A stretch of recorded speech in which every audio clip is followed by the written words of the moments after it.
Hello and good time of day to all of you, my friends here on the Internet Chess Club. This is Grandmaster Alex Yermolinsky, and I welcome you to my live show. This time, of course, we're going to be talking about the US Championship. Now, I am, as probably many of you, just absolutely captivated with this event, and I spent an inordinate amount of time watching these games, and then more even, I analyzed them. Maybe some of you saw my reports, which I do every other day for ChessBase. So I've really been living and breathing, this tournament, and a fascinating tournament it is. I would say that surprisingly how tight this tournament is. Before it started, we thought, no, right, it's going to be all between the big three, or the highest rated players, our superstars, Wesley So, Fabiano Caruana, and Hikaru Nakamura. Well, So is still maintaining his leading position, although he was caught in the last round by Yaro Jeribuk, the newcomer to our championships. But today Jeribuk lost, but the guy he lost to, Varujan Akobian, now is on +2. So he is in a share of first place. And of other stars, other pre-tournament favorites, Nakamura is having a very quiet tournament so far. He only has one win, and the rest of them are draws. Fabiano Caruana today won his game. He defeated Dan Naroditsky, and he's back to +1, which is also not really a great score for last tournament's winner. And, well, what is going on there? Can you guys tell me? Well, we can't possibly be talking about parity in American chess. Ratings tell the story that there is a big gap between the top 3 players and the rest of the pack. Funny, we no longer have a single player in the... Okay, aside of Nakamura, who's still in 2700, but I kind of think of Hikaru as a 2800 player. He's been there, first of all, and he's only a few points behind. But there is really not a single 2700 player. Gata Kamsky used to be one, but he's no longer there. And also our younger players, Jeffrey Chong is seemingly on his way to 2700, although he's struggling somewhat in this tournament. And Ray Robson and Sam Shankman, they yet to make this push into a 2700. So if you look at the field, then you have the top 3 and then a gap of 100 points at least or more. Now, do we expect then Wesley and Fabiano and Hikaru win every time they play against lower rated players and just sort it out between themselves? What do you think? Well, I know for sure that it's not happening.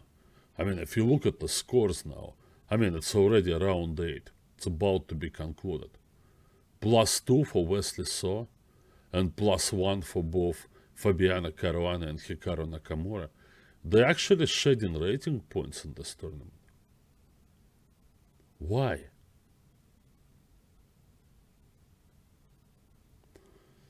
All right, I would like to hear your opinions on that before we move on. Actually, I have quite a lot of games prepared for you.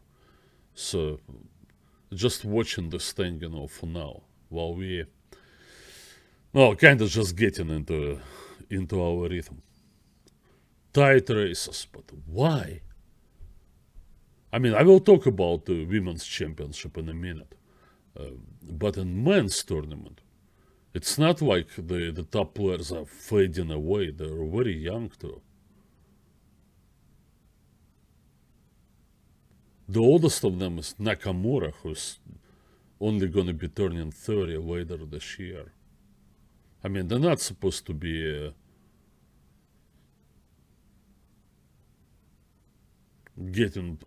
just going backwards. No, certainly not. They seem right on top of their form, and they some of the best players in the world. I mean, I could see maybe one of them, bad form, whatever. I actually had my suspicions about Caruana. I still have. I think his game is not nearly as convincing as it was last year. Well, Fabian appears to be a little nervous. He is not steady with his opening choices, and he also spends a lot of time. It's good for him that he won his game easily today, but no, still. But maybe one of them. Bad form for Caruana, but I mean, I don't know. Anyway, I'll be cautious, and I don't really want to say that our second tier players improved so much. Some of them are having a good tournament, like Varakobin, I think is playing a great tournament. And the addition of Zherebook certainly is a plus for this year's edition. But Anishuk is just his own self now. I'm looking at this position. He's probably going to bring the point home, right? I think it's a winning endgame. There is only one thing here for White to worry about. I'm talking Anishuk Robson, the game in progress. That he should be careful playing this move h5. Because if he plays h5, and there is a trade there on h5, White is left only with the h-pawn. And if Black manages to bring his rook to the 6th rank, that's where I'm keeping my mouse at, then he's gonna make a draw. Repeat, the pawn on h5 versus pawn on f7, and the black rook safe on the 6th. No, on e6, on the protected square. White cannot win this. It happens mainly because White cannot win any king and pawn endgames. Sometimes this is what you have to do. You have to threaten with the queen sacrifice to obtain a winning endgame. Right now, White obviously has other plans. Well, he can play h5 when needed, but he doesn't have to take with the pawn. Maybe it would be better to take with the queen and then force the pawn g5 to g6.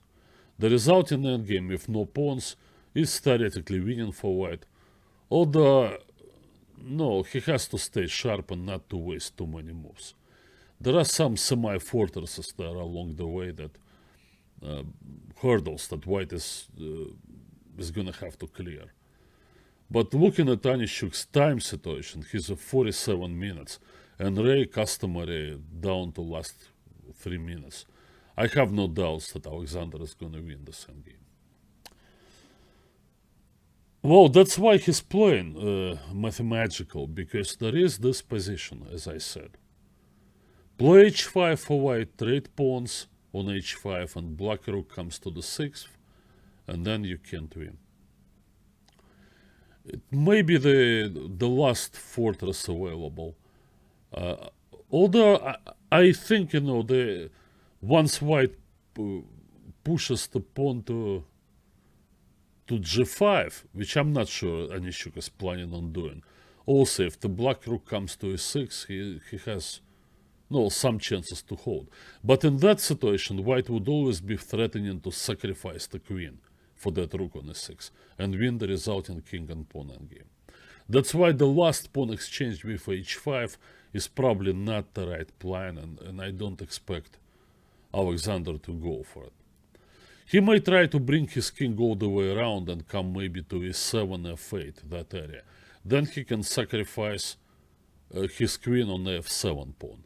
And he's also, in that case, gonna be winning the pawn endgame. No, that's how it is. In the meantime, some of the exciting games here. I will start with the... Oops, board resized on me. I will start with this game that I think was very interesting. It was a battle between Alex Shabalov. Alex is my favorite player in this tournament because he's a longtime friend of mine. And he had the black pieces in this game against Ray Robson. No, Alex is turning 50 this year. No, All good things I can say about his chess and his excellent physical condition, taking good care of his body. Well, all true, of course, but nonetheless, it is really, really hard, to compete. And this day it's just difficult. Well, before you invoke the spirit of Lasker and Korchnoi and all others, chess was different back then. These days you have to study so much and memorize so many variations to compete, particularly for a player of Alexander's style. You might say maybe a more positional style player, although it's hard to find examples. No, well, even Anand, right? Okay, so Anand is what? Only a couple years older than Shabalov. And no, well, on his level, obviously, Anand is not the top player in the world now. He's not in top 3 in the world like he was for many years. But he's still a force and a legitimate top 10 player. But I think Vish's style is just more suited to last longer, because his decisions are largely intuitive. And well, Shabalov's style, like an attacking style, requires a substantial amount of calculation to back it up. And we can see an example of Alexei Shirov, how Shirov was not able to stay on top.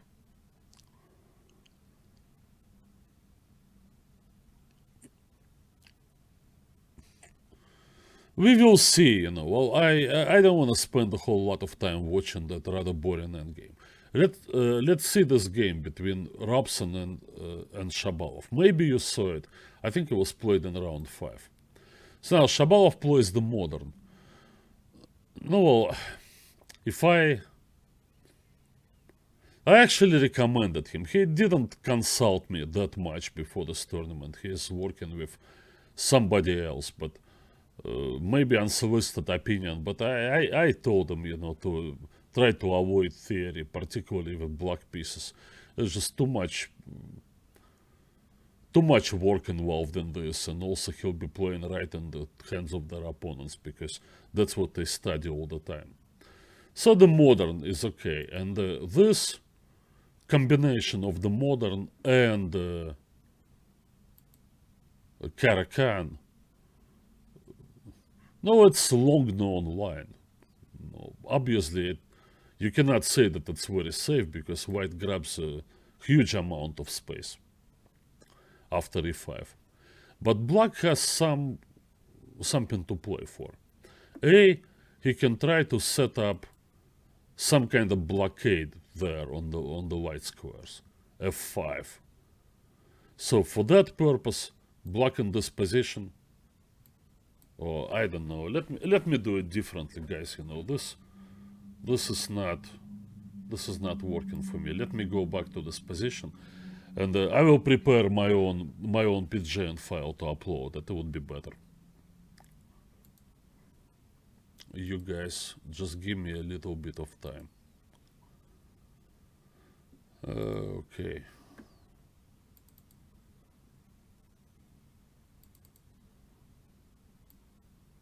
I have my PGN files here, not to... Okay, I'm uploading now this one.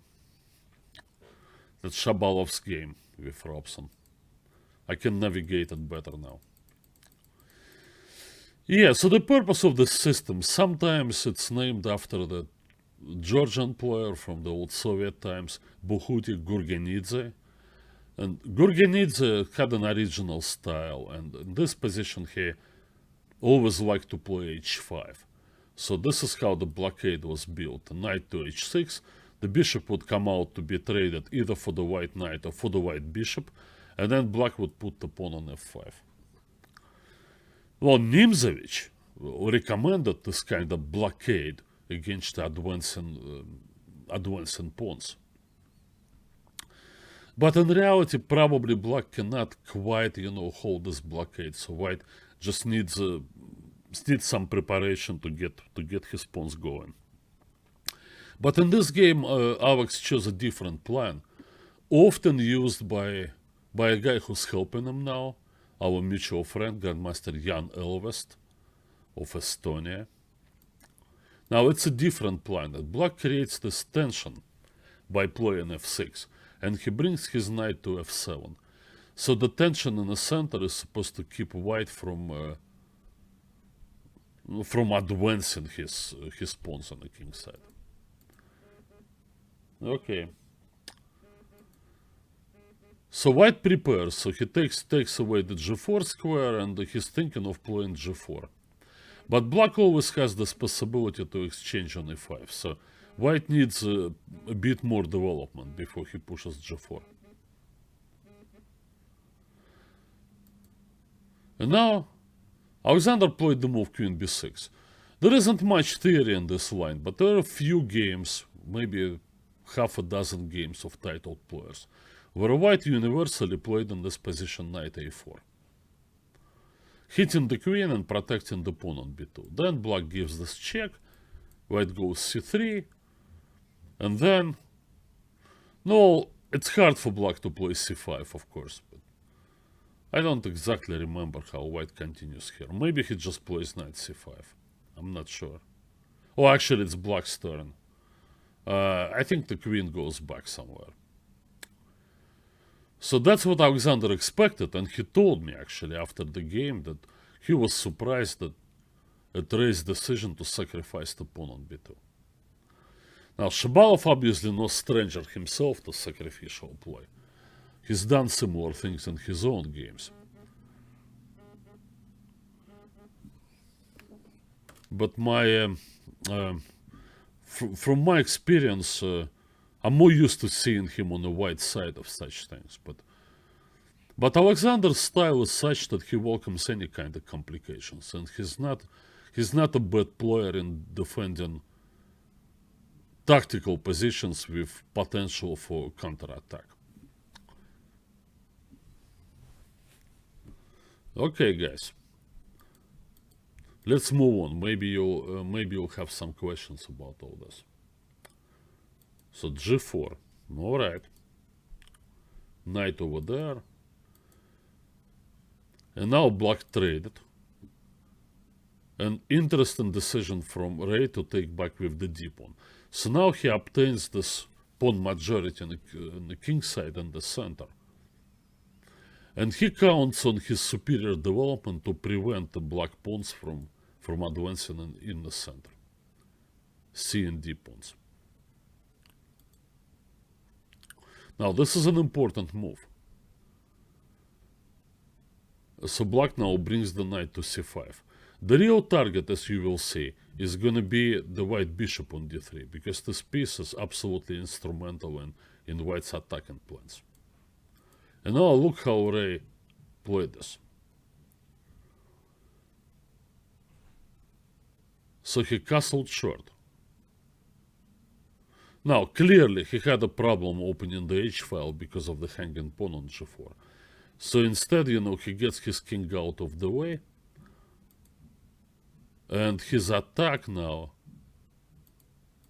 if this wasn't played, his attack would probably focus on the move f5. You may ask, why e6? Why didn't Black continue logically with the move knight c5?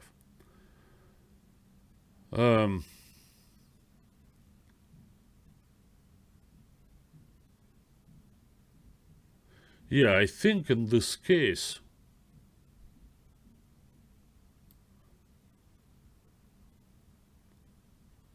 maybe this would be the problem. A typical shot to open the attack on the black queen. And Black can do this. And now what exactly we have in here? Well, White only has one pawn for the exchange. Is it really enough for him? I think he's gonna have to take on a5, right? Or rather he cannot take on a5, he has to take on b3. But in this position, I don't know if white is entirely happy with what he done. Down the exchange, the pawns are strong, of course, but no, it still takes time to advance them. I mean, maybe Ray was looking to play something like this.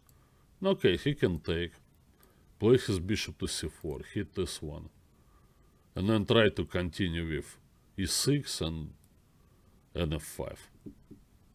It's an interesting line. Apparently Shabalov was not happy with it.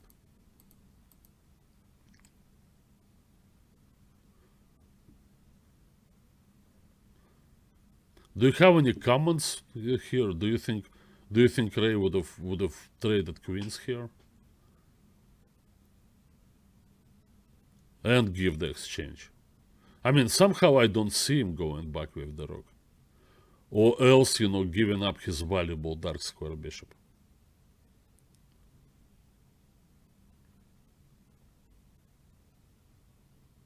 Yeah, would be interesting to hear your opinions on this.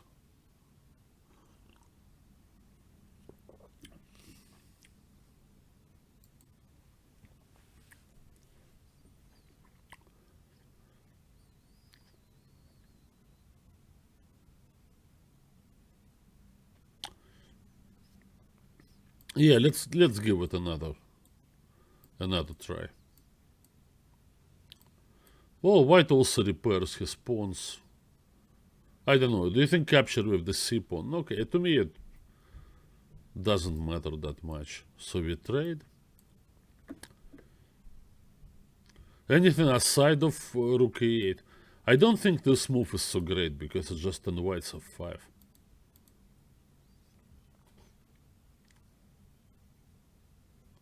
So rook e8 takes, rook takes, bishop there. Perhaps we should try something like rook c7. Yeah, it's not 100% clear how white should proceed. If he pushes forward too soon, then the black knight comes out to d6, hitting the bishop and also preventing white from playing f5. Maybe we need to play b4. This move makes sense, because I anticipate b5 so I can pull my bishop back.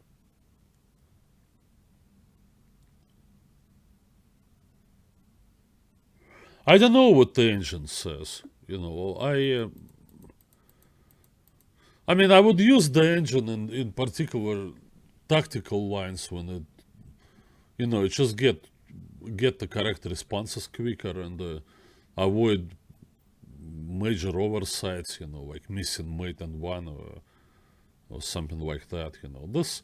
This position, I don't know. I think I would rather try to make my own decision here, how to continue.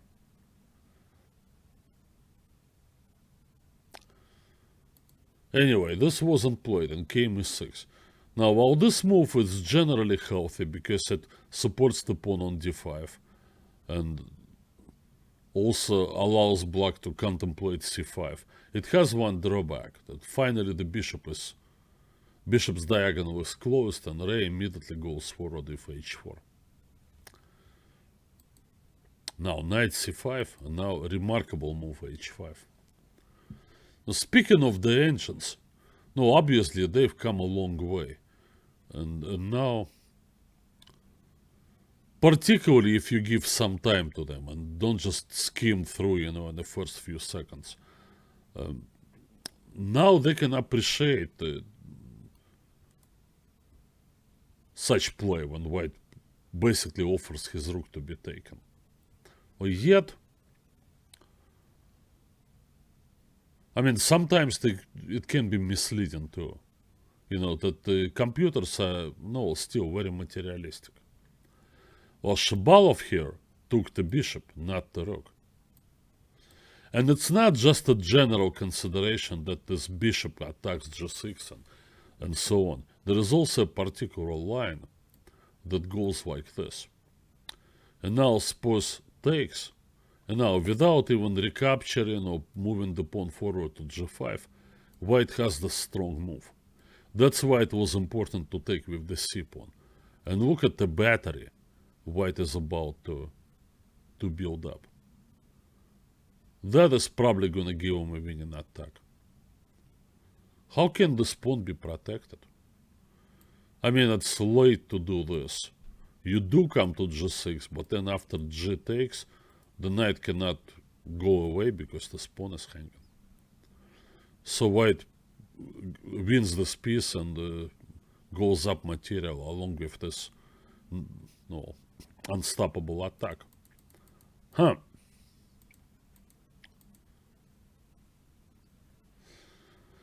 So anyway, this line convinced me when I saw it, when I saw the idea of cb3 followed by bishop b1, that black should not take the rook at all.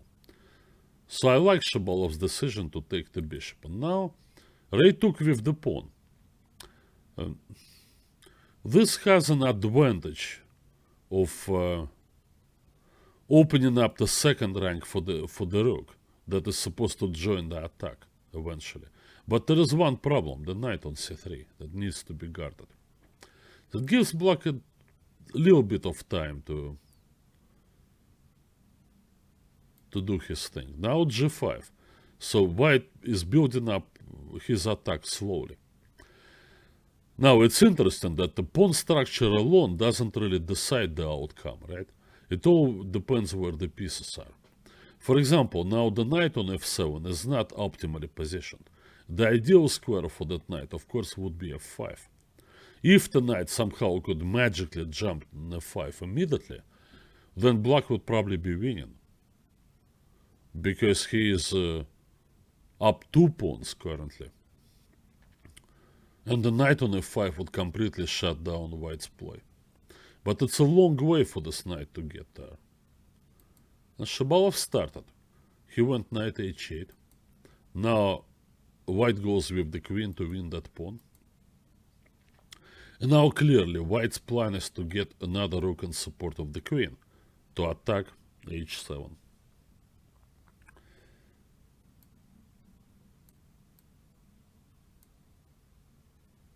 Okay, let me get to this point. That's a critical moment of the game. No, there is a reason why Shabalov started in this tournament so poorly.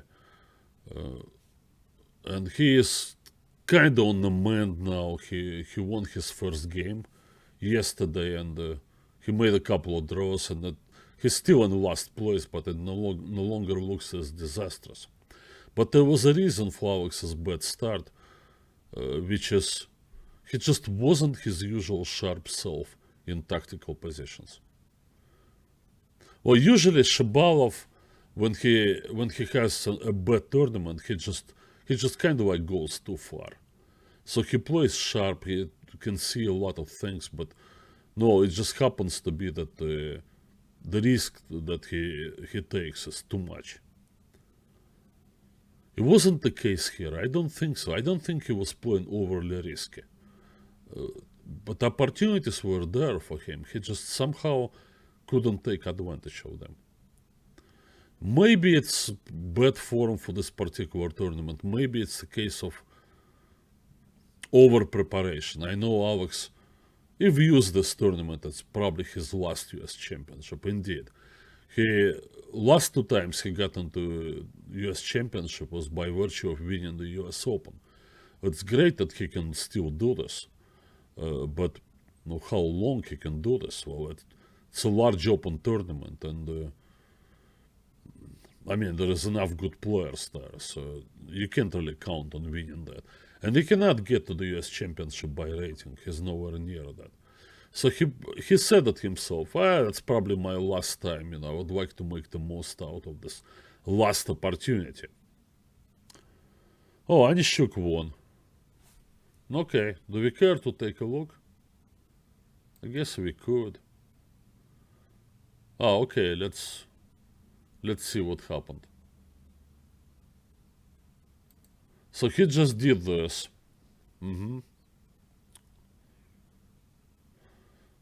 So now his plan is to attack that rook on e6. He plays here queen c4. It's funny, right? In some way, that, well, we all know that the queen is stronger than the rook, But, I mean, how much stronger we often don't realize until we see a position like this. That is actually a total domination of the rook. It doesn't have a safe square. Look, all the light squares have been taken, and it goes on dark square. It's going to be a double attack, either from d4 or from c3. So last chance for Robson, who in this position played g5. Actually, h5 is a nice response. Now, usually when you play with queen against rook in endgames like this, you don't want to give the opponent's rook a safe square. Like in case of white's capture on g5, would be the square g6. I still think that white is winning because he can win this by bringing his queen to f6. Because black would be unable to take this. The white pawn will take from g5 to f6 with the winning king and pawn endgame.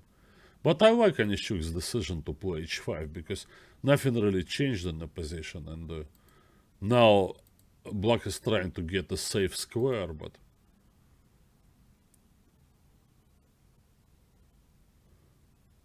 but now he weakened his position decisively because of the g6 square. So any move with the black rook, white will probably go queen d3 and then queen g6 check. Yeah, you can only hold a fortress if you really keep your pawns in the back. Once you start moving them a little bit, one opening or another, one breach or another will be found. And, well, there it goes. Oh, good win for Aniszczuk. He played a solid game today. And I'll talk about Alexander a little later. So let's go back to our game. So talking about Shabalov's lack of sharpness in this tournament, particularly early in the tournament, and still in this game in round 5. He played something that honestly I would probably play. Knight takes f4. No, at least I would look at this move first before everything else. But this is not really the kind of move that black should be playing here. Well, the white's bishop on e3 was not really a great attacking piece. While the knight on g6 was one of the few defenders that the black king has.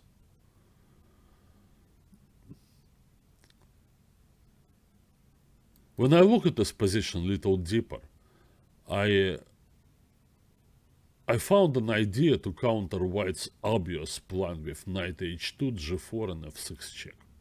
First of all, I thought that what makes this plan really strong, as it happened in the game, it's just it forces black to trade the bishop on g7, and then the king has no defenders. Maybe the trade on f6 is not going to be that damaging as long as the knight stays on g6. In the meantime, black needs to address his development issue and prepare to open some files or diagonals for his counterplay. So the right move, in my opinion, now, of course, after analyzing this game, was b6. Suppose white goes forward, knight h2. This is the most important line. Now black does this. It doesn't even matter that the other white knight can also go to f6. Important is to open files and diagonals for counterplay. Now I look at this. What is white to do? Black wants to capture this pawn. Then the bishop is going to be very important on d3. Because, not only because it's going to attack the rook, it's going to give some support, necessary support to the king's side. I don't see what knight g4 does here, really. Okay, this I take. I mean, the only way white can checkmate is queen h6 and g7, but black can easily defend with his rook. Other white pieces, the bishop and the knight and the rook, they're just not joining the party. And it gets dangerously open for white. A somewhat different line starts with this move. Then, so the other knight goes to f6. Then black takes and centralizes immediately. Okay, the bishop's now under attack. So once again, the pawn on d3 is gonna be lost.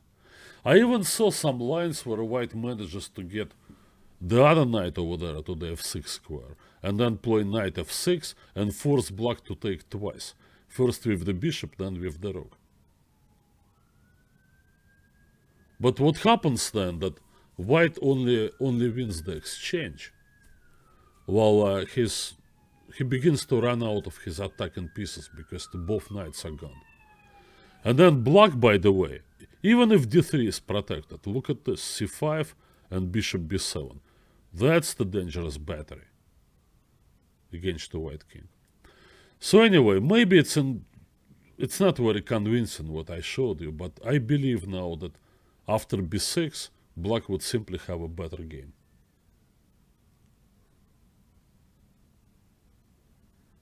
That f. What's happening with her? She was totally winning. Let's look at Tatev's game. No, come on. You know, the last time I saw this, she played this move, and then, so she's up to exchange. Alright, the opponent had some compensation because of double pawns on the queen side and extra pawn on the king side. It was difficult for white to open any files, but I thought after this, d takes, she played a great shot, bishop takes g6. And I simply chucked it in, you know, as easy win for white. Look what happened, eh? Rook a6, c3, king there.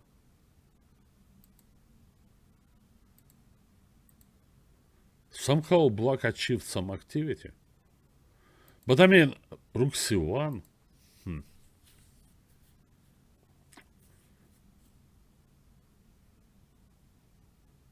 I would probably prefer to take the pawn on b7. Did she think that black would queen the c-pawn? I don't think so. Rook takes b7 had to be played. Now, okay, this is the first real strange move that Tatev played.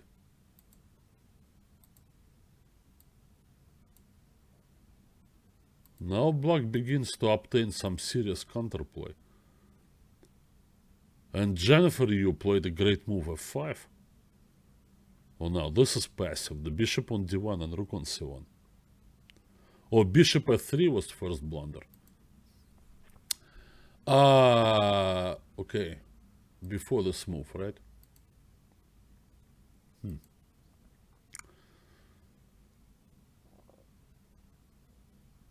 Was there anything particularly better? Are you advocating the move g4 here?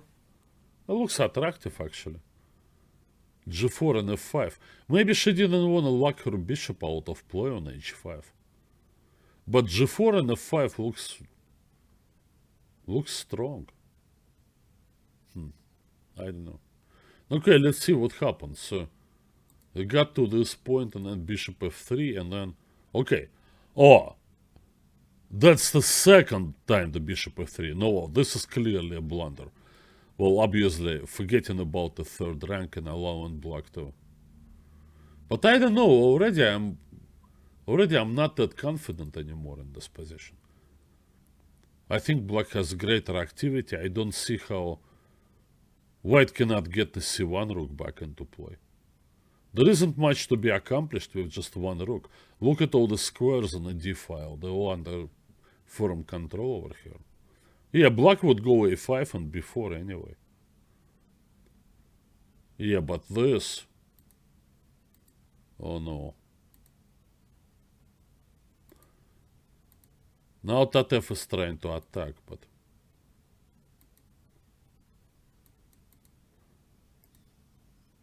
And she's getting dangerously low on time. The c-pawn. Okay. It's not queening yet. The white bishop controls the e2 square, so there is no check. But I guess black can just grab the pawn on a2 and then bring the rook to b1. What is white to do? She gave check and took the pawn on h6. Oh, talking about a rather useless pawn. But the point of Tatev's play is to push f5.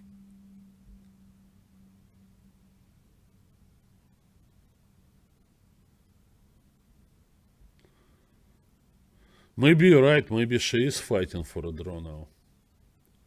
But is it? It's not hopeless for her, right? Anyway.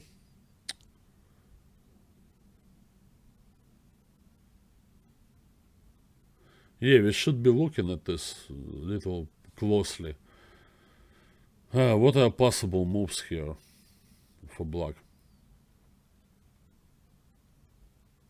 Try to unpin, but that's not so easy to do. So there are cross pins there on the e file and the 6th rank.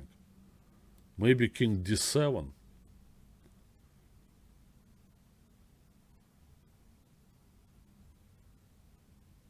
I'm not sure. Let them play. I would rather return to my game. So anyway, yeah, this is where a mistake was made. Knight takes f4. And now I give a lot of credit to Ray Robson. See, Ray's... Obviously, his talent cannot be denied, you know. He really... Certain things he does extremely well. And this is probably his kind of position. He has the very good eye on the opponent's king. And he also has the patience in building his attacks. Well, Ray's main problem, I think, is the...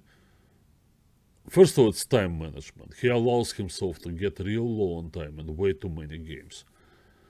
And secondly, I don't think he's steady enough to go through a tournament without having a bad game or two. Like even last year when he had a great championship and was the best player, not counting the top 3. But still, there are a couple of games where he suffered some kind of collapse at some moment. I think by his chess strength, Ray should be able to achieve more in his career by his talent alone. He probably should have been 2700 player. Somewhat surprisingly, he doesn't play a whole lot. I think for a young player, it's very valuable to play more tournaments and against different kinds of competition. Ray, I'm not accusing him of sitting on his rating. Well, clearly not. He would have qualified for the US Championship anyway. Maybe his studies at Webster interfere, or maybe he just doesn't feel comfortable traveling far away. I only recall a few tournaments he played outside of the United States, not counting the Chess Olympiad. I think he played in Reykjavik and some other places, but no, I think he needs to play more. A young player his age should probably be playing over 100 tournament games a year, and Ray's nowhere near that. They would also allow Ray to play variety of openings, expand his opening repertoire, just get familiar with different structures. But this he doesn't need any familiarity with, that's right up his alley. And he plays it very nicely. So this knight comes in. Now on the face of it, it doesn't look like black is so hopeless because, no, he's up 2 pawns. And he only needs one move, bishop d7, to get his rook out of a8. But right now, there is a problem with the b7 pawn, which you don't want to give up. Not only because it's a pawn, because the white rook then will join the attack.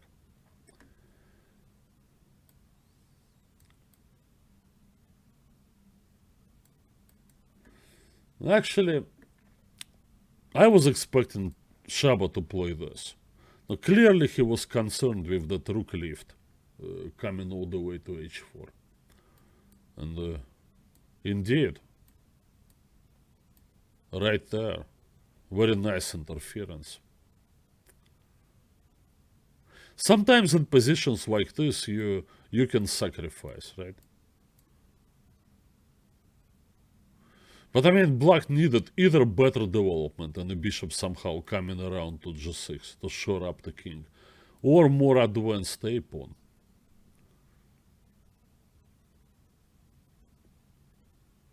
I'm not sure about this position. Okay, we can try, right? Knight h2 takes, oh, takes on f1. White's plan is very simple. King takes, bishop there, rook check.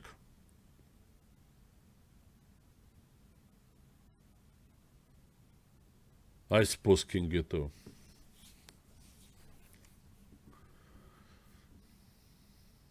Maybe black can defend this. He's got his move bishop e8. Okay, maybe this was stronger, but is it really decisive?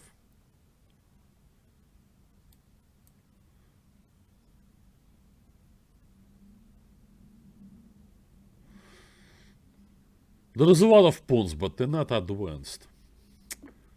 So black can only defend against mate on g7 by putting his rook on f7. Maybe I should do it right away.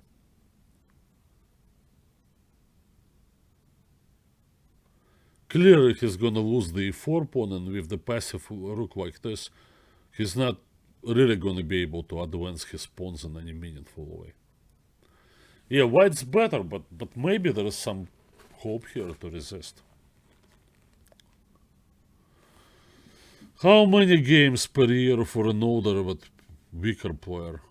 Okay, well, Botvinnik said that okay, that was his day and age, of course. Botvinnik said that 60 for mature player. Okay, back then, no, I don't know. Right now, what's 60 games a year? Suppose you're an expert level player or in the United States or something like this, or high A. And obviously you have obligations, job and family and all that, How many tournaments can you realistically play? Now I would say probably a couple of full-scale tournaments, particularly if you want to play up in the open section, so you get to play 9 games. Then maybe you need 2 of those. And maybe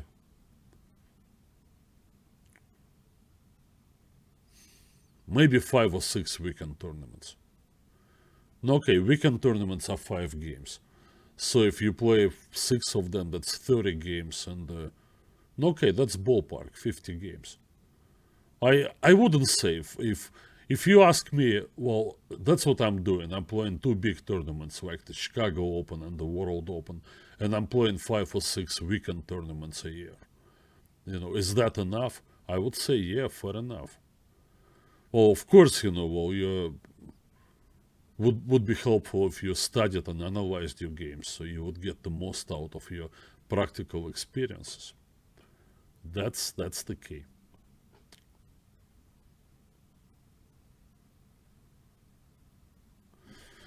So anyway, if Shabalov is not lacking practice, he's still very active, and no, he travels abroad, plays abroad, he plays a lot in various opens in the United States, and well, he keeps his schedule, so that's not for lack of practice. But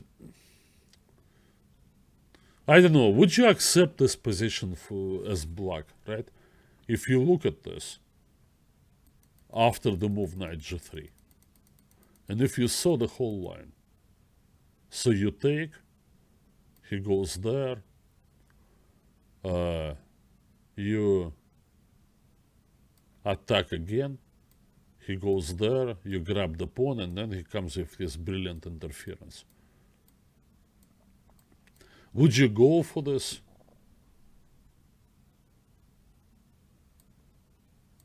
Knight d2 may be more effective just to get that pawn. I don't think that black can keep this pawn anyway. Queen a8 is very annoying. You absolutely have to play bishop d7. You can't allow the queen come over there and pin you. well, that's going to be the end of the game. So bishop d7 is forced, and now knight e4, there, and check. No choice, we take. I assume that g takes. Would you accept this position? Would you think, okay, I will somehow sit tight and maybe I'll survive? Scott, what say you? Obviously, it's not a very uplifting choice. You know, you would probably feel more than little depressed, but realistically,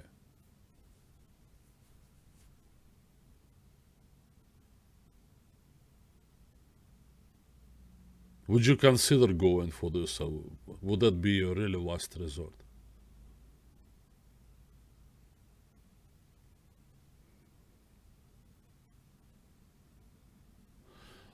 Bishop g6? Yeah, I agree. On check, bishop g6. He's probably more accurate is this. So now it doesn't give you a chance to go bishop g6, so you must go rook f7 anyway. And now white, if so wishes, can force the black bishop to return, because of the threat to this pawn.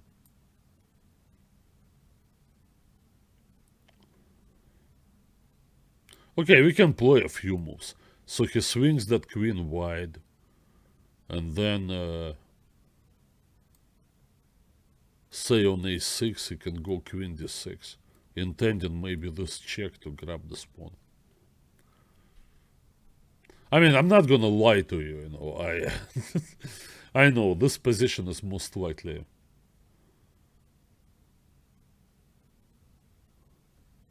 No, maybe the bishop cannot get there. But anyway, for Shabalov, this is the last resort. He's always been like this, you know. When there is one last active possibility left, however unlikely it is to work, he would rather explore it rather than, you know, dig trenches and sit there. But it's just not the way he looks at chess.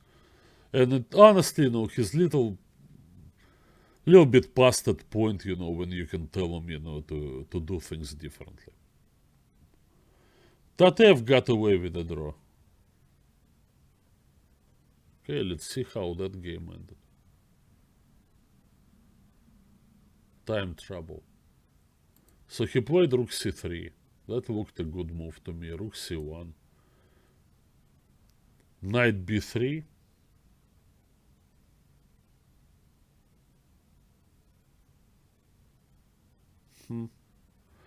Oh yeah, so she thought she was winning, but she missed the attack on the bishop. Now, what she really missed is this move bishop e8 check, because she thought that she would force white to give up on c1, and then she would take the other rook as well. Okay, not the case. Now they have this position. Well, the pawn still can go to b2. Wait a minute. Why is that a draw? Okay, let's establish some things. First of all, white cannot come back with the rook. The simplest way to win that position after rook e2 is to trade rooks and win the bishop. And then the a pawn is just in time to protect the b pawn. So white goes king d3, and we go a5, king c3, and a4. And after that, black wins. So rook e2, scratch that. It's impossible. Suppose white moves the king now, and then she has to move fast. Then in reply, Jennifer would go b2, threatening to queen. It's no longer possible for, that was the purpose of rook c2 check. It's no longer possible for white to bring the bishop to g6 and then give up the bishop for the b pawn.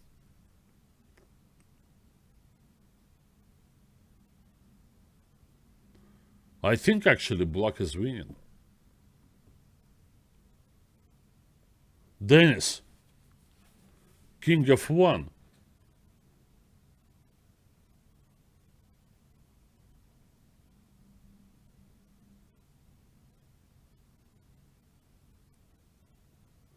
Okay, king f1 had to be played. Rook c4. She wants to get the last pawn, but then the white bishop would come to g6. Okay, maybe I was wrong. Maybe indeed this position was still a draw.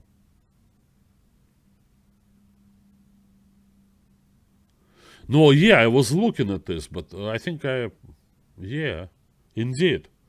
King f1, rook e1, and bishop g6. Yeah, Marcus, thanks. You cleared it out. And Dennis, thank you. Okay, so now... No, right, she's gonna take the pawn on f4 just to be safe. Is it possible that Tatev will somehow round up all the queenside pawns while avoiding rook trade? And get to play this rook and bishop versus rook? Little unlikely. Anyway, Tatev has to go bishop g6. I mean, that's the right move anyway. Okay, we'll be keeping an eye on this. Yeah, this is another decision from Shabalov I didn't like. Usually he doesn't really go back. But time was running out on him. He was playing slowly and slower than Ray, which is to say something. And played queen e7. Seemingly black is kind of consolidating, but not exactly. Once again, bishop d7 allows rook takes b7.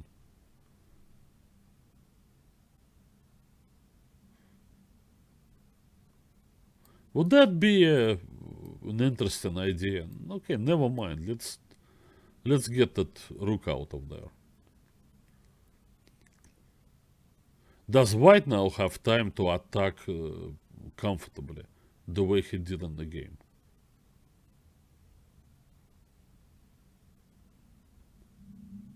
At the cost of one of the pawns.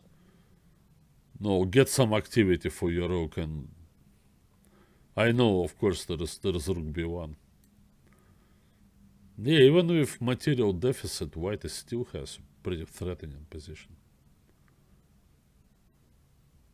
But g6 can always be answered with h6.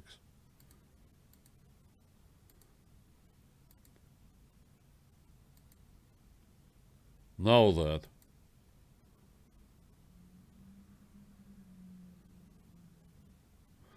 You know what, maybe indeed I just simply missed that thread. On this one, maybe this is better. I must move my bishop to h8.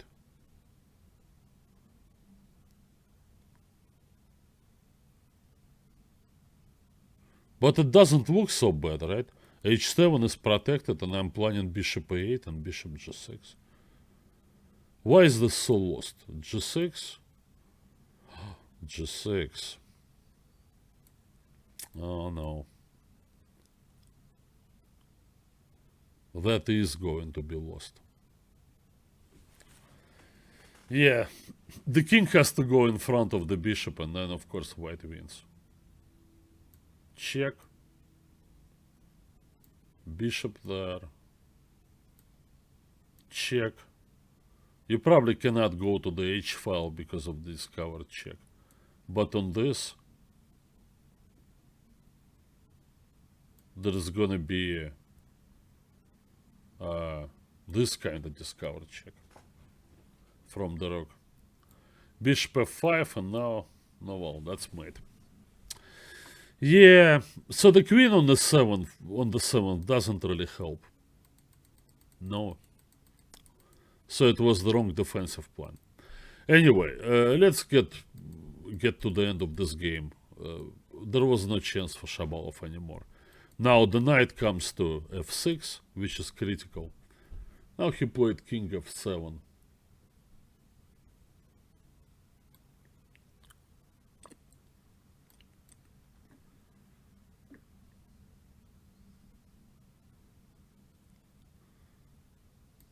Knight d4.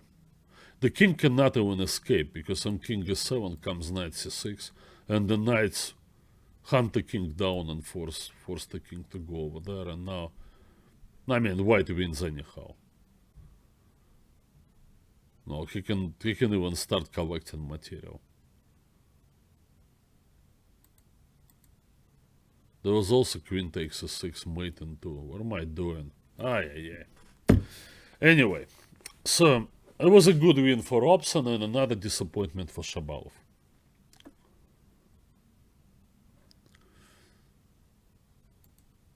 Okay, let's go back to this.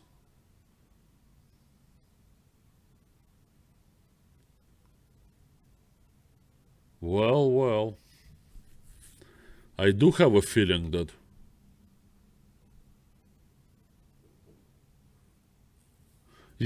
must hurry. White is threatening now to play bishop c4, and after that, white will be able to take both pawns. So the move to play clearly now is king b7. You have to set it up that bishop c4 becomes impossible on account of rook takes c4.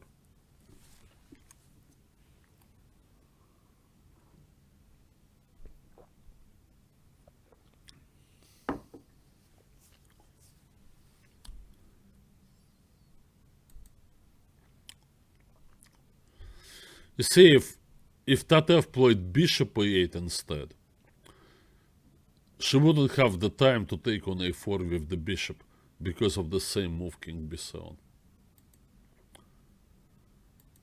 Strangely enough, rook h4. What is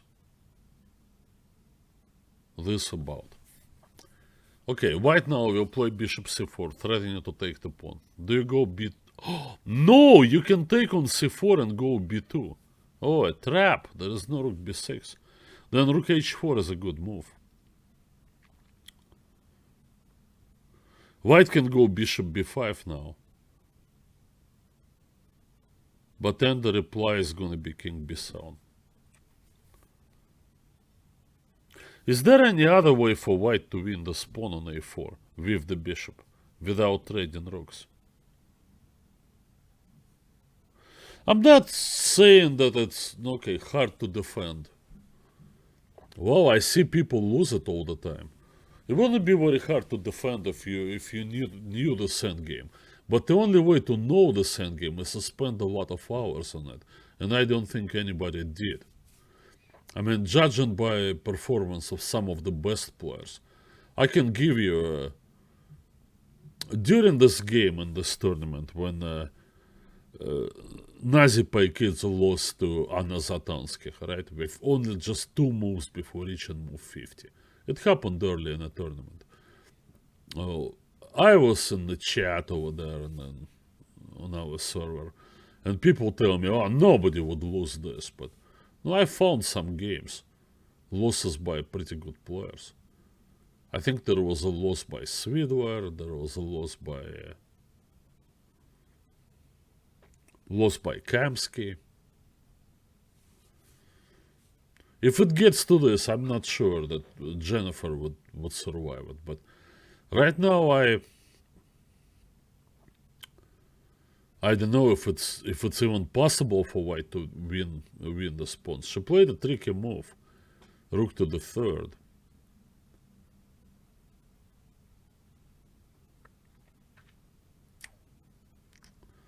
She's actually threatening to push one of the pawns forward.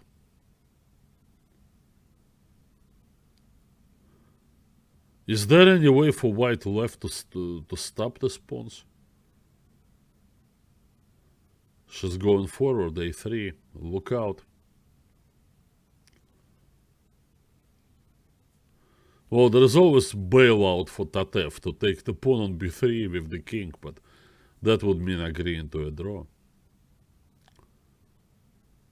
Maybe the pawns are just too far.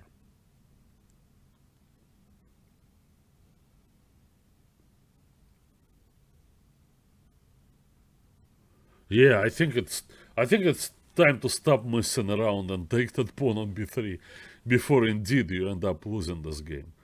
That would be a total nightmare. Alright, Tatev, it's a draw. King takes b3. There's really nothing better. Yeah, she did it. King takes b3. Well, Marcus, the thing is, that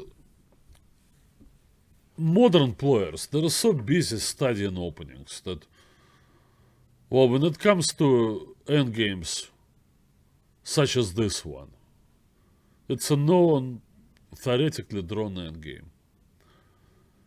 Well, they simply don't find it worthy of their time to go over and over, all possible intricacy there. They count on their ability to figure it out if it happens to me. So if it happens, I will figure it out. No, figuring things out at the end of a long game when you're low on time, that's where people go wrong. I mean, the whole purpose of studying basic endgame positions is just you can play them correctly, well, in your sleep. When you leave something to be figured out, you're basically asking for it. You're asking for a situation where, I mean, like Caruana, right? So Caruana had this winning position, the classic Philidor position against Svidwar, and not just some random tournament. That was the candidates tournament. Not the last round, but toward the end. Fabiano could really use that extra half point. He had 9 minutes on his clock. And his opponent, Svidwar, who played it before, once again made a mistake. And now it's a winning position. And Fabiano didn't know how to win it. And 9 minutes turned out to be not enough. He played the wrong move. And after the game, he said, well, I looked at that endgame, but I forgot. No, well, look harder. Look more. So that way you won't forget it. Now, in my opinion, if I were advising any of the top players, considering the kind of stakes they're playing for, this endgame and other technical endgames should be drilled into their heads. So there's absolutely no way they would go wrong, should it occur, because it's just too costly.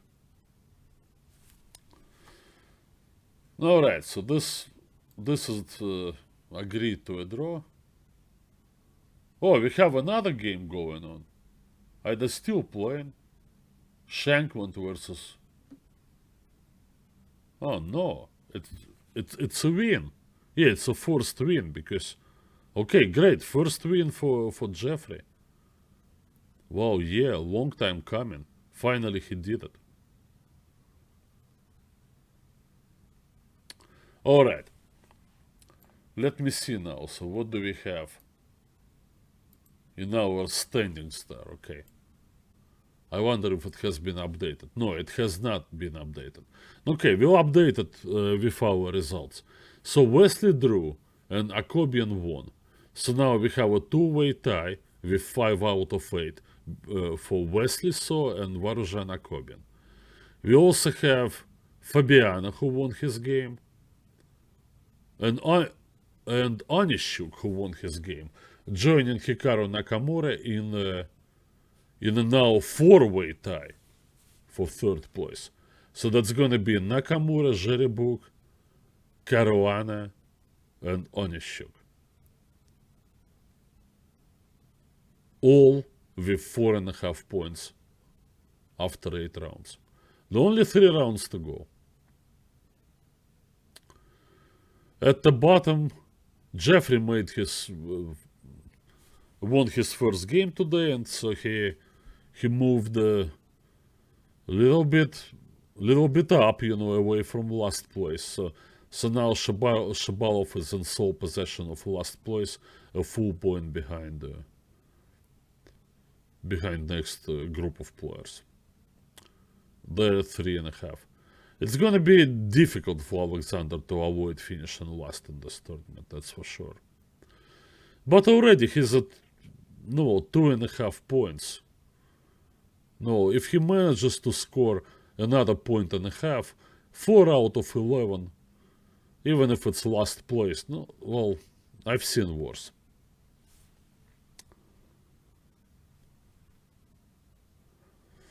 Anyway, on the ladies' side, let's move over there. Let me make sure I have all the results. So Foysher won, and Nemtsova won, and Irina won. Okay, let's see what we have over there.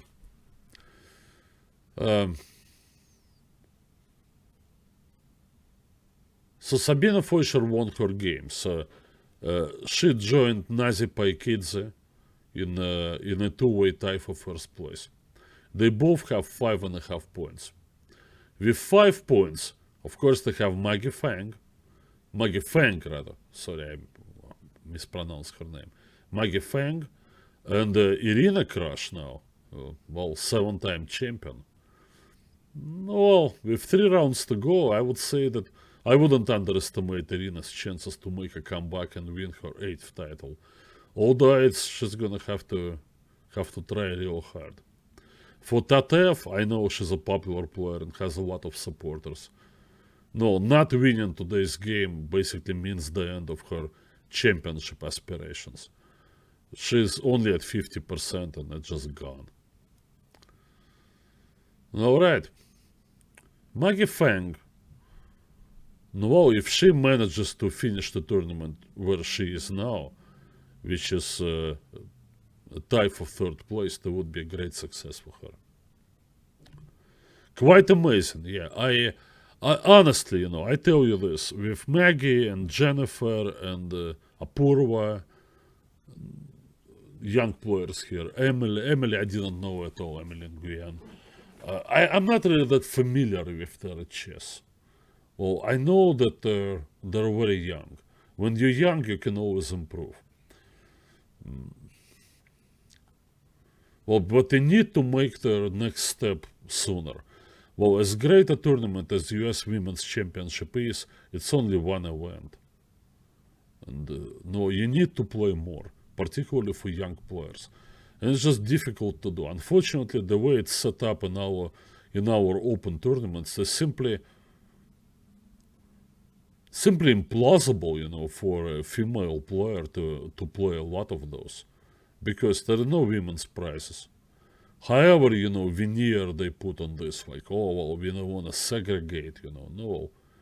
I mean, hey, we don't have a problem segregating players under 2300 in open section or under 2400. We give them the class prizes. I don't know what kind of segregation criteria is there. Women should be everywhere in the world, if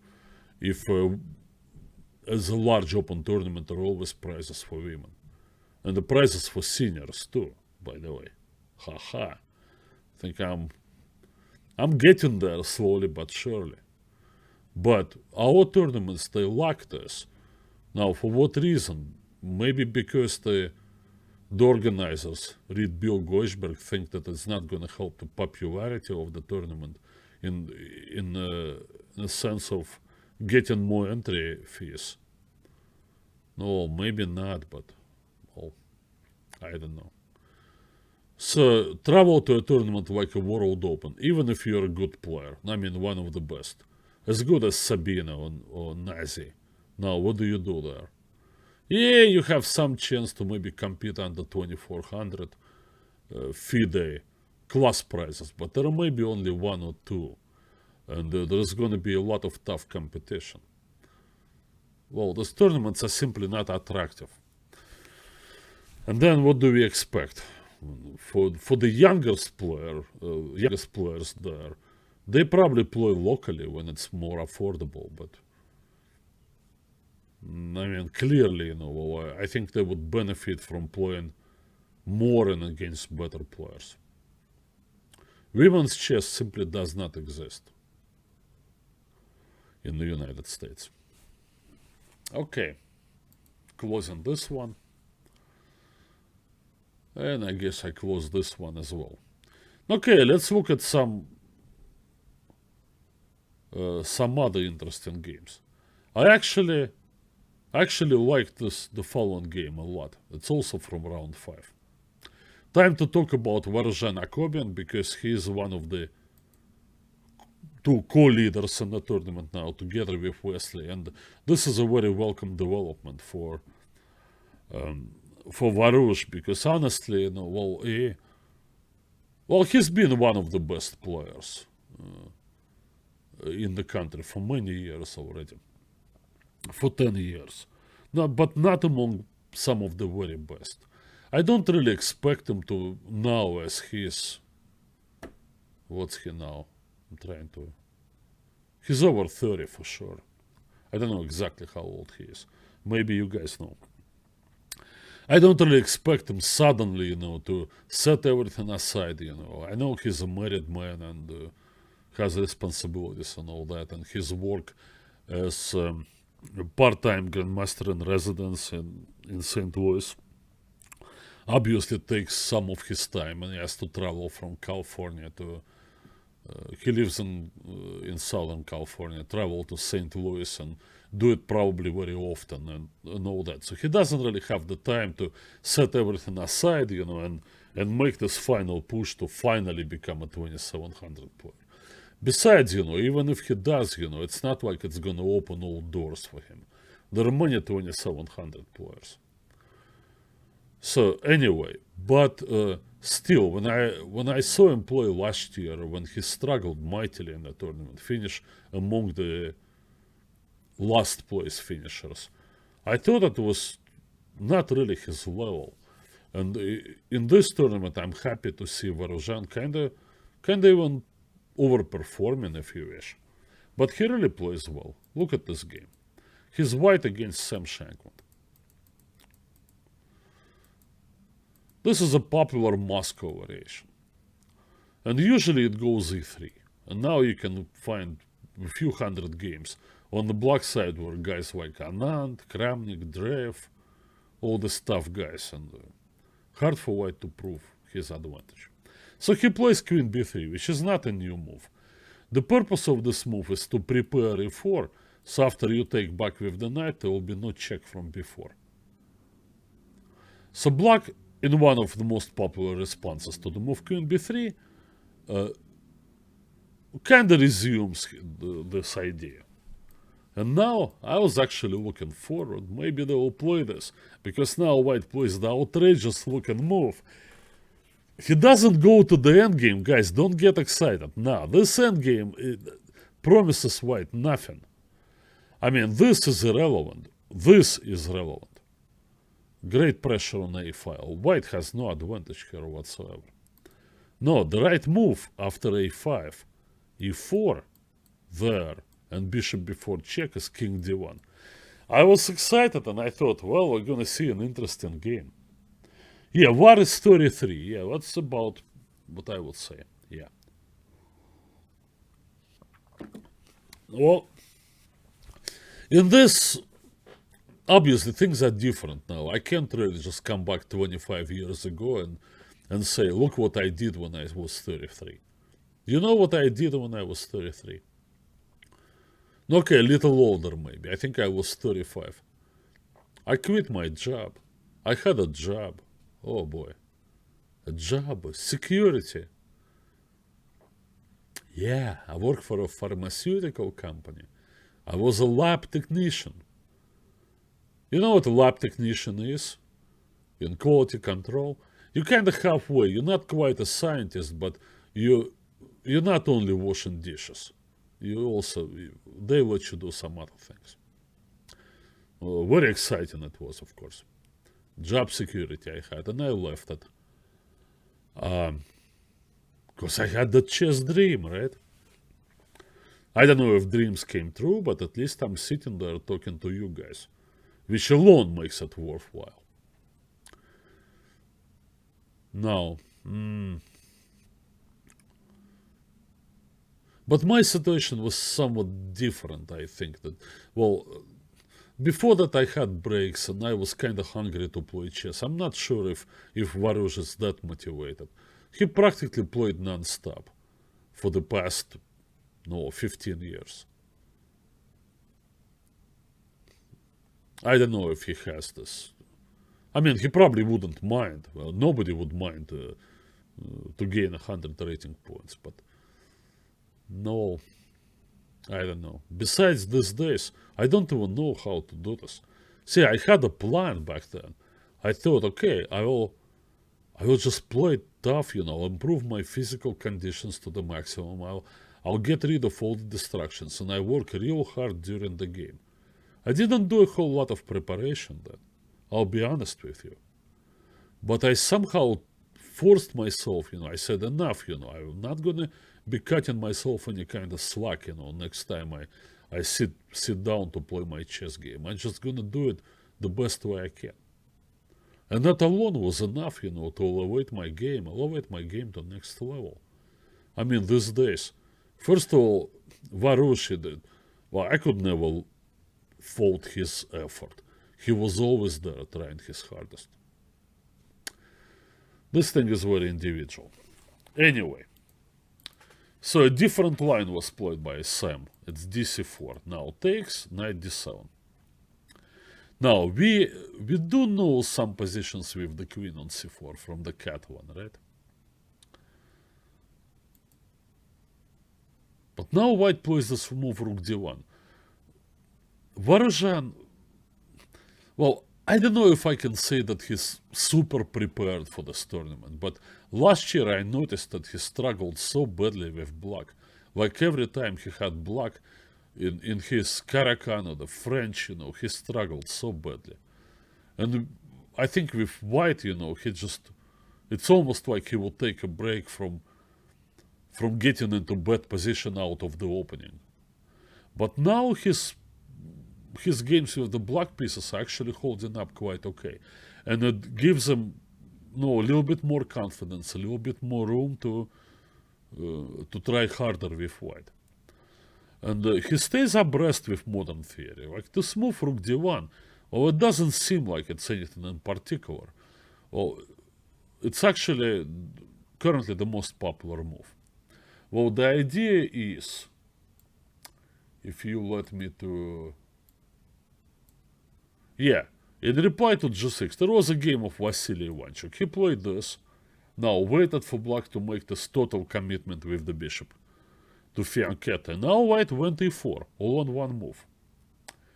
And after castles, immediately e5. That's Ivanchuk Pridoevich. Bishop there, and now knight e4.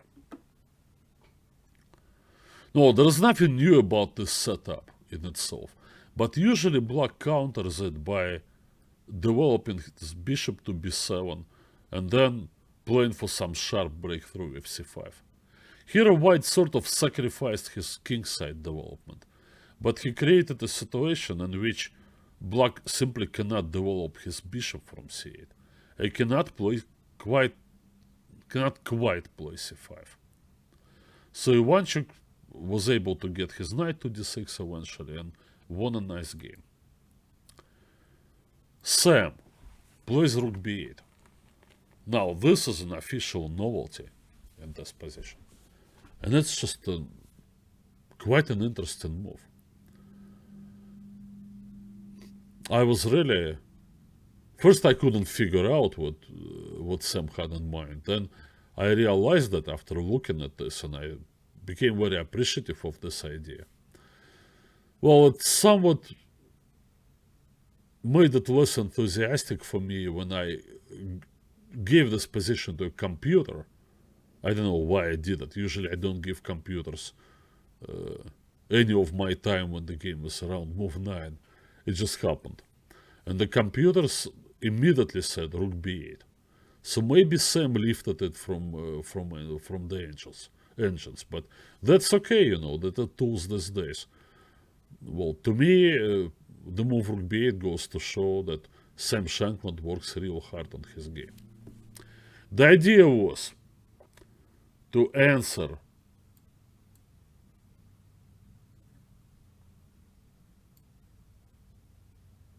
similar thing with this sharp move b5.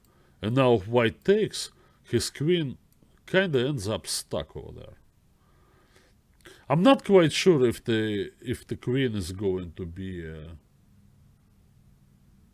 trapped over there.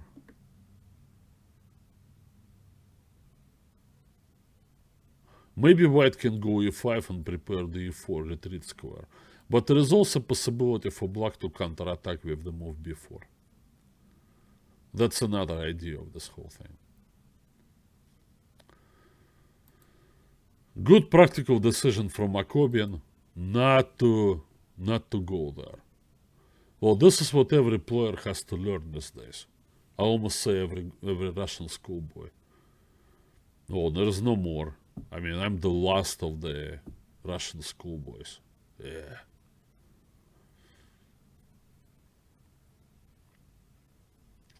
G3. So, what do we learn now? You have to be practical.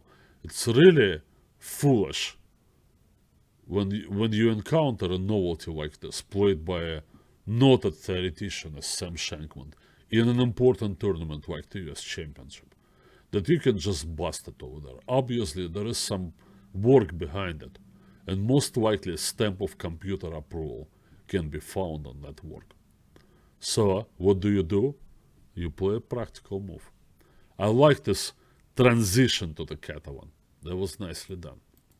And now this, and b5. Alright, this was impossible on account of bishop b7. The only move is to capture the pawn and then you lose material. But queen d3. There are some lines in the Slav where white moves the queen back to d3 and then moves the pawn forward to e4. Now that, how is it going to work out in the Catalan? No, remains to be seen.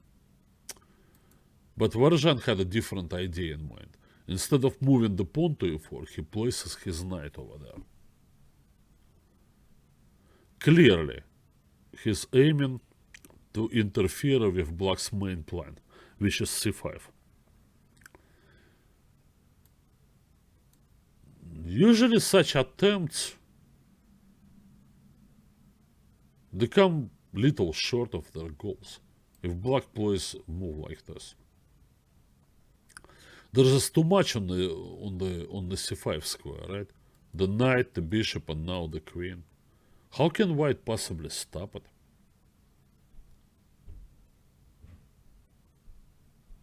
But there is another idea behind knight e4. And you'll see it in the game. Maybe white here should play knight e5. Takes and take with the pawn. Now that moves the d4 pawn away from the c5 pawn. Gives black 3 against 2 on the queen side. Gives black the bishop pair. But white gets this. This is, guys, how it goes with all these positional battles. You gotta give something to get something. And the final outcome of the game is not gonna be decided by brilliant recognition of some kind of positional pattern. It has to be decided by inventive and all the same accurate play. Who plays better will prove that his positional insight was deeper. That's the difference between chess and some kind of academic intellectual debate. You cannot be censored in chess yet. I don't know if you can be shouted down yet. There are still some good things about chess, right? I don't know, Russians, do they go to school anymore? I don't know, I haven't been to Russia in a long time ago. I visited last time, it's been already 12 years, and I only played a chess tournament there, so no idea. I'm sure there are schools there. Okay, but still queen b6. Sam played queen a5. Literally in a few moves, Sam self-destructed. Well, he gave some explanations that he calculated something and then blunders, but to me, I can't really write it off as some kind of miscalculation at the end of some line. Well, I think psychologically he was not. It's like today's game. It's also very similar. It's hard even to pinpoint, the exact mistake that Sam Shankland made today against Jeffrey. And in this game,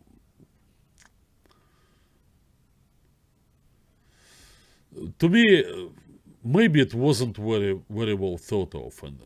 And besides, when he got hit by this surprising move, I think it affected Sam.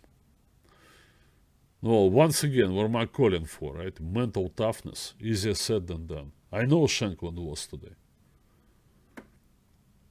But in this business, there's really no other way. You have to be tough, you know. When you make a bad move, it turns out that you played a bad move. Well, you can't really quit, you know. So you still have to fight hard, you know. And well, chess positions in general are very resilient, you know, durable structures. Usually it takes more than one error to bring it down. And while Queen A5 can be questioned, well, still is no. I'm sure that Black can go on, but Knight C5 was very nice. Look at this. Let's look at captures. Here, White of course would play Queen D6. That's the problem that Black experiences many of these Catalan structures, right? So he's still up a pawn, but no, that White Queen is very strong. You gotta play some move like that. Then comes Knight E5. Clearly White will get this pawn back. There are also other possibilities. He may throw in B4 or even Rook C1. On the other hand, this underlines the drawback of Queen A5. Now you walk into this fork, right? And if you do this, and then there is Knight D7, it forks 3. So when you pin the knight steps away, and it's still White's gonna go up to exchange. So he played Bishop F6, and now Varazhan continues very aggressively Queen D6. I was happy to see this. And now Bishop E6, that's the second mistake. Now, I read a comment somewhere, it's hard to play Bishop B7, put the bishop behind the pawn. I mean, it just sounds, you know, so generic, you know. What do you mean it's hard, you know? Is it physically hard to lift the bishop and move it one square? If you had the strength in your arm to move the bishop to A6, for sure you had it to stop at B7. I mean, Black wants to play Queen D8 to force the queen away. And then you can finally... well, look at the pawns that you're attacking and may be able to capture. I don't see anything real hard in the move Bishop B7, aside of finding a good reply to Knight A5, because last thing we want is to take. If we take, then we're positionally dead. White will put the rook on D6 always, and forget about this pawn, it makes it even worse. Rook A1 and Rook A7. Yeah, of course, Marcus, there's nothing hard about this, but of course we don't do Knight takes E5. We have to look through this whole line. Okay, this is what everybody saw, both players. Granted, White is now up a pawn. And when he moves his queen away and puts the pawn on C6, he's gonna be winning. Regardless if he's gonna lose one pawn on the queen side, or maybe both pawns, when the pawn goes this far.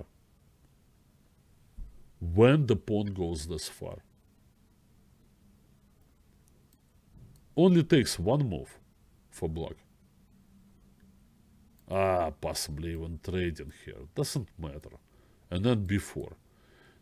To put White in an awkward situation, because you can't really move your queen without losing this pawn. There is some back rank problems. Okay, back rank is not going to be made, but it's going to force the White bishop away from supporting this pawn. I mean, this position I prefer to be White, but all the same, I'm not sure how White should continue here. And it's entirely possible that Black will escape. Instead, Bishop A6. Now, Knight E5, what else? No, this position after the move before. It's more likely than not already lost for black on move 19. And I have no reason to criticize Vorozhan's play. He took this pawn and he calculated very hard, and then I think he figured out most things. But I'd say even if white played a move like this, just putting that rook on the 7th.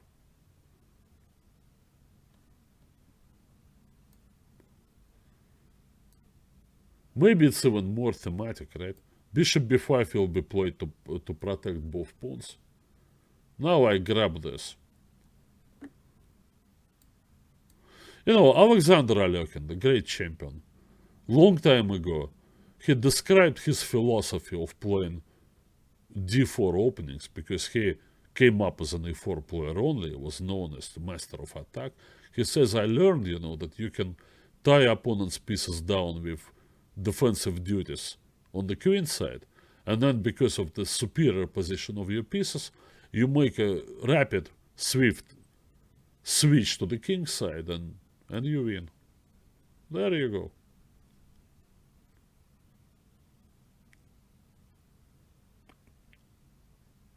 If king takes, then I go rook d7 and then mate.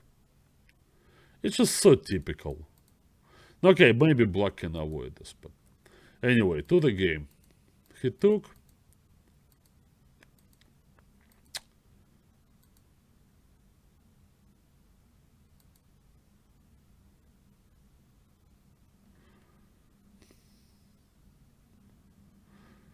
Yeah, I'm not exactly sure, what he was advocating here. There was some line, I forgot.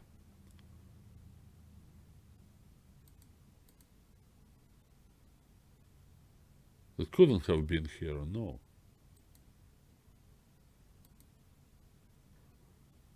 Bishop b5. Oh. Was it this? To bring the other rook to c8? No, the bishop is hanging. I don't know. There was some line that Sam quoted after the game, and he said, I blundered at the end of this line.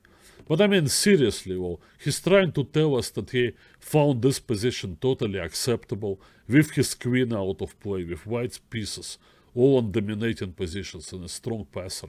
And it had to be just one line that kind of ruined everything. I mean, who are you kidding, Sam Shankland? I mean, I drifted out of the opening into a bad position. Now, a drift continued here, and now, typical for Akobian's style, he's no stranger to technical solutions, and he played that. It drew incredible criticism, particularly when the game was in progress. I was monitoring a few servers there, and everybody was saying, look at Akobian blew it, Akobian blew it. I mean, it was all based on computer analysis. Computers, in the first few seconds, or maybe even a couple of minutes, they tend to give black drawing chances here. But in reality, everything revolves around transitions to king and pawn endgames that go a little too far, often beyond a computer's calculation horizon, but they're visible for human player. It's going to be an outside passed pawn, and the black rook is in front of it, passive. So the only solution to this problem is to bring the king over. Okay, you can do it like this. Okay, this is the direct calculation in the pawn endgame. It's lost.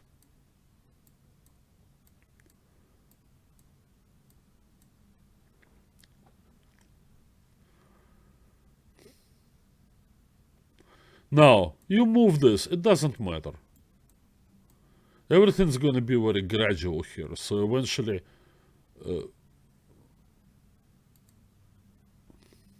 I may even play f4 here. Eventually it's just a classic outside passed pawn. Anytime black plays e5, a breach appears in his defensive formation. White abandons abandons his pawn, I can play like this. This is also winning.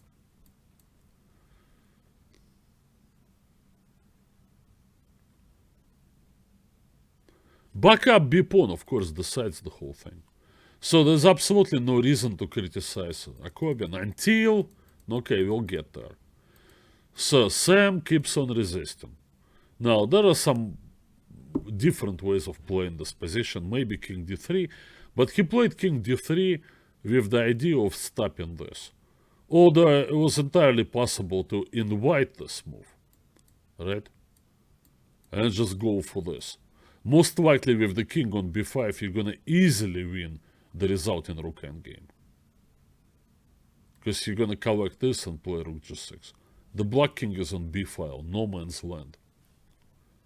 Why is it no man's land? Because there are no black pawns left over there. The king cannot participate in any kind of counterplay. Alright, he played king d3. It's not a mistake. Nothing is a mistake here. Besides, War was in little time trouble, so it's totally okay. Now, after time control, he played h5. Good move. Played this. Played f6.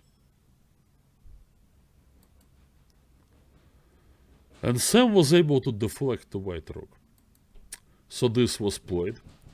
The idea was to first give check, to push the king away and then go after the h-pawn. White needs his king near the f-pawn. Alright, e4 is absolutely the only move. Now Akobian took and now rook takes b6.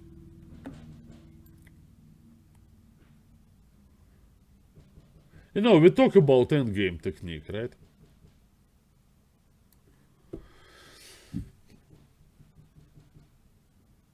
Obviously, the ability to calculate variations and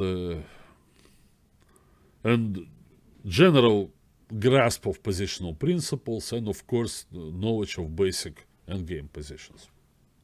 All three, they should be used. But there is also a little bit of an attitude thing. Now, that attitude is usually described, alright, don't hurry. Endgame is not for hotheads. You know, consider your options, play little moves, maintain your advantage and all that. It's a good practical advice, well, but not for every situation. I mean, if I had to put in some kind of order, then the order would be first calculate and trust your calculations. Because if you calculate mathematically, because there is hardly any surprises coming in. You follow one line and the opponent's resources are very limited.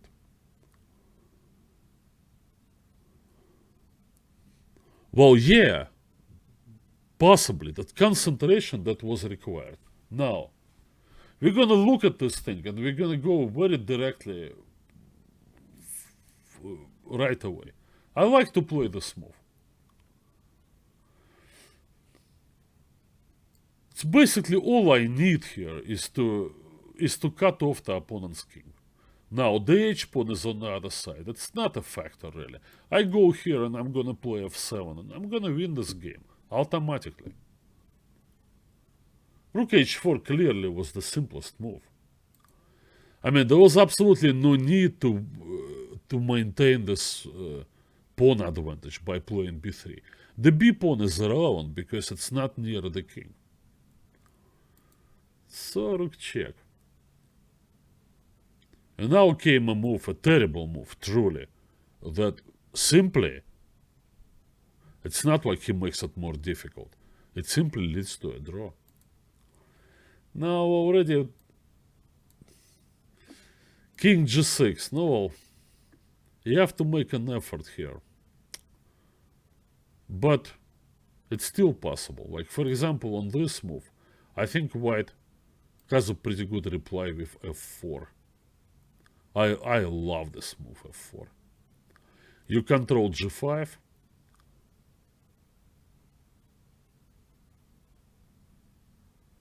And you keep your king, no, exactly where you need it to be. On the g file next to the pawn.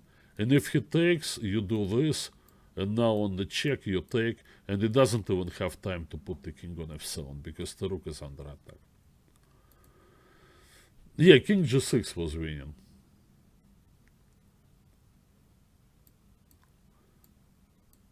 They indicated this line.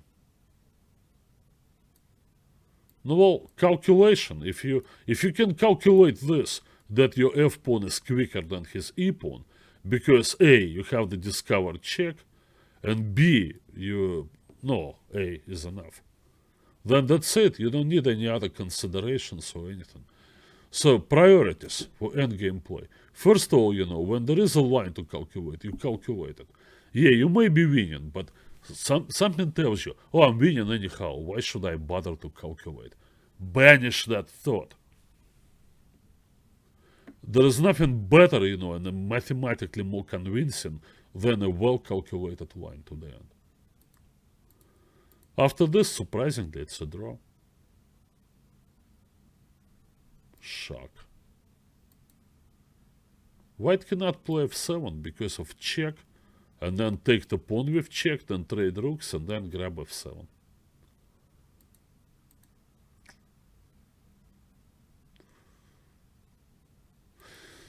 Did Sam really believe that he could save this endgame? I don't think so. When it came to this position, which is all forced, he had about half an hour on his clock. And after spending a couple of minutes, he went king e7. When asked after the game, how come you didn't play king g5, he said, oh, it loses. People then told him, well, computers show it's a draw. He says, I don't get it, it's lost.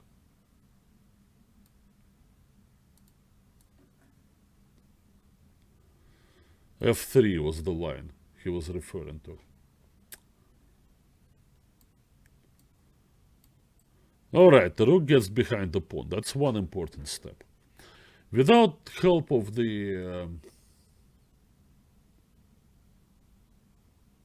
what do I have here?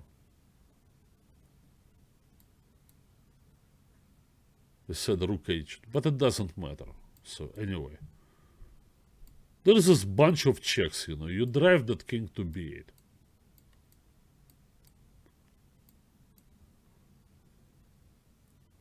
Then you play a waiting move. So the rook has to come out, right? There is no use of coming out with the king. The checks will continue. Now probably the simplest is to...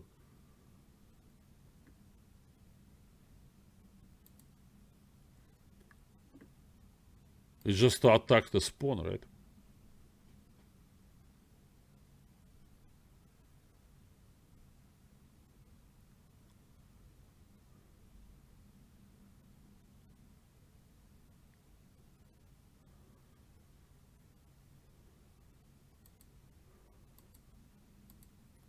Actually, I think the best would be rook b1, pardon me. So king comes out, I continue checking. On this, I attack the pawn. Now, if the king is not quite ready to come out, because checks will continue, and if otherwise, black will just take this pawn, and then he can give up his rook for the b7 pawn. I mean, nobody needs to look this far, even, to choose the move king g5, because there is really nothing else to do. That's your standard counterplay. It's your only chance basically left in the position. I don't think Sam really believed that he can make a draw here. That's why he played this and resigned a couple of moves later.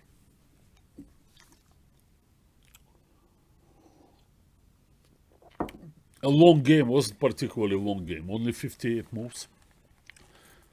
He had 35 minutes on his clock. I think there was the mental capitulation. Maybe War was right when he said, I just expected him to resign. So they both relaxed. Well, I guess, for Akobian, what happened after that terrible move king e4 was kind of a wake-up call, because he was spending a lot of time again after this.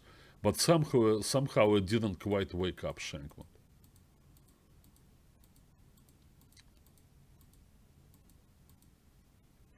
Didn't play king g5 here. Alright, so these were one of my favorite games. Obviously, there was a lot of excitement also in round 7. A great win by Yaro Zheribuk over Fabiana Caruana. That's the upset of the tournament, of course. And Shabalov's first victory and only victory in the tournament against Jeffrey Shang.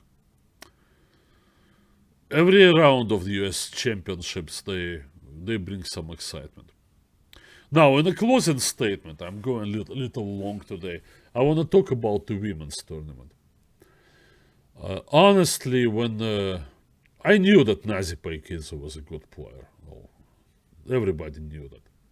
When she won last year, I admired her play, but I thought maybe she was a little lucky. No, as every champion should be. But looking at her play in this tournament, I do believe that he probably, not only he fully deserved it last year, but if she wins it again and becomes a 2-time champion, that can only be fair. She really plays well. The only blemish on her record in this whole tournament is that long and nerve-wracking game against Tana Zatanskih that Nazi ended up losing with rook against rook and bishop just 2 moves before. No, truth to tell, she was lost, but anyway, that was really an emotional roller coaster of a game. But she recovered very nicely, and her win over Irina Krush is very important for the tournament. Now, can't really say much about Sabine Fleischer. She's now also in the share of first place. She did a good job dispatching of lower-rated players in this tournament. Well, she's still gonna have to face some of the top players. She has a tough finish. If she does well, no, good for her. I already mentioned that Irina Krush, she will never give up. Irina will never ever give up. She won this tournament 7 times, and until the last mathematical chance is gone, she's gonna be playing her hardest. So to me, the 3 players now that mainly in contention. Maggie Feng, well, would be nice, but we will see. Alright, guys, thank you so much, that staying with me for this long show, hour and 52 minutes.